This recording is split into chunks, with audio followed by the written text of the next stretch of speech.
Hey guys, and welcome back to How Logical.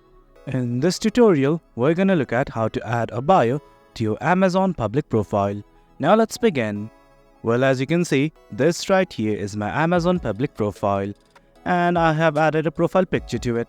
And right now, let's just say that I want to add a bio. Well, here's what we can do about it.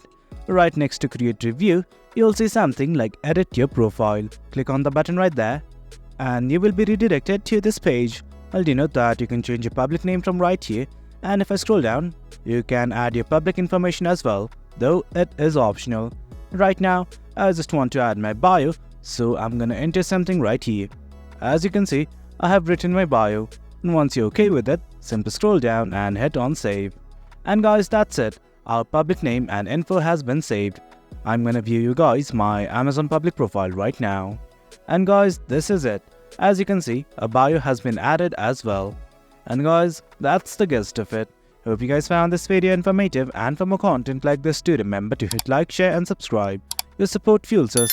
Until next time, thank you.